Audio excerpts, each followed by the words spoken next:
अस्सलामुअलैकुम। Capital 51 news के साथ मैं हूं सफीर खान। सबसे पहले हेडलाइंस। वजीर आजम इमरान खान ने कहा है कि कोरोना की वजह से पूरी दुनिया में महंगाई बढ़ी, जल्द काबू पा लेंगे। अब तक बिजली के शुबे में 17% लाइन लॉसेस है। बिजली होते हुए भी बिजली नहीं पहुंचा सकते। सीपेक के मंसूबे तेजी से आगे बढ़ रहे हैं। फिजाई आलूदगी से बचने के लिए शजरकारी पूरी दुनिया का दस्तूर है, मगर टिम्बर माफिया कराची में वजीर आजम के बिलियन ट्री सुनामी का ख्वाब चकनाचूर करने पर तुल गई। स्टील मिल्स और अतराफ के इलाकों में दरख्तों की अंधाधुंध कटाई जारी है, जिससे रोकने वाला कोई नहीं।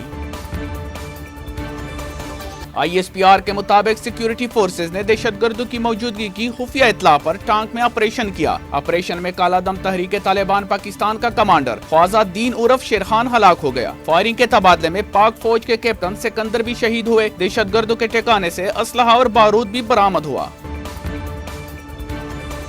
रिपोर्ट में गाड़ियों और पेट्रोल की मद में भी बेकायदगियों की निशानदही की गई, जबकि ऑडिटर्स की निशानदही पर 1 अरब 47 करोड़ 80 लाख रुपए की वसूली भी कर ली गई।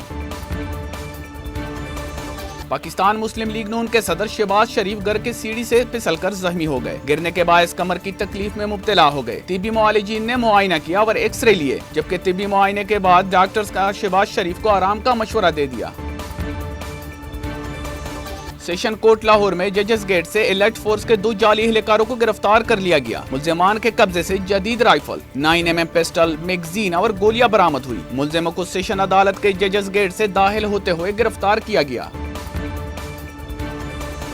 National electric power regulatory authority में के इलेक्ट्रिक और दीगर बिजली तकसीम कार कंपनियों की ओवर बिलिंग पर ऑनलाइन अवामी समाअत हुई, जिस दौरान नेपरा हुकाम ने ब्रीफिंग दी। ओवर बिलिंग पर नेपरा को 64 और के इलेक्ट्रिक ओवर बिलिंग के खिलाफ 13 दरख्वास्तें मिली।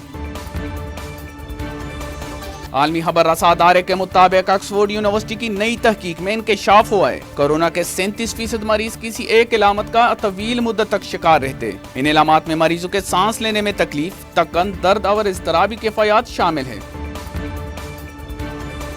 CAA ने 1 अक्टूबर से डोमेस्टिक परवाजों में खाने पीने की इजाजत दे दी, ताहम दौरान सफर मास्क लाजमी करार दिया गया और SOPs पर सख्ती से अमल करना होगा।